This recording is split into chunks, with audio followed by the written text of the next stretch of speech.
Today, we're diving into one of the greatest rivalries of the ancient world, the Punic Wars. A clash that reshaped history, forged legends, and set Rome on the path to becoming an empire. By the 3rd century BC, Carthage was the wealthy queen of Mediterranean trade, her harbors packed with ships, her markets dripping in silver, gold, and spices. Meanwhile, Rome, recently united after conquering Italy, stood confident but inexperienced beyond the mainland. Think of it like two neighbors, one a rich merchant, the other a rising soldier, living peacefully, until a dispute over a small island sparks a fire neither can control. The First Punic War began in 264 BC, when a group called the Mamertines begged Rome for help in Sicily. Carthage also claimed influence there. Rome could not allow its rival to grow stronger, so the legions marched. Rome had never fought a major naval war. Carthage practically owned the sea. The difference was like a professional sailor versus someone who had never touched water. But Rome did something unbelievable. They captured a Carthaginian ship and used it as a blueprint. Within months, they had built an entire navy.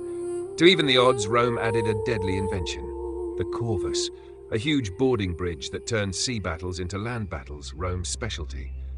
At Mylae in 260 BC, Rome shocked the Mediterranean.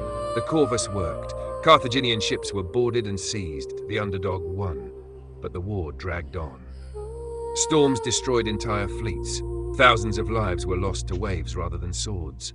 After years of brutal struggle, Rome adapted. They built lighter ships, trained harder, and refused to quit. Carthage, exhausted and financially strained, began to crumble.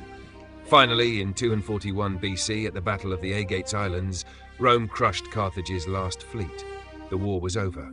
Carthage was forced to pay massive reparations and surrender Sicily, their first major loss. Rome had done the impossible. They had defeated the greatest naval power of their age. But the rivalry wasn't over. This was only the beginning. A young Carthaginian boy named Hannibal Barca swore an oath at his father's altar, and his vow would ignite the Second Punic War. The First Punic War reshaped the ancient world, proving Rome's relentless determination. In our next chapter, we'll explore Hannibal's legendary campaign, his elephants, his genius, and his near destruction of Rome itself.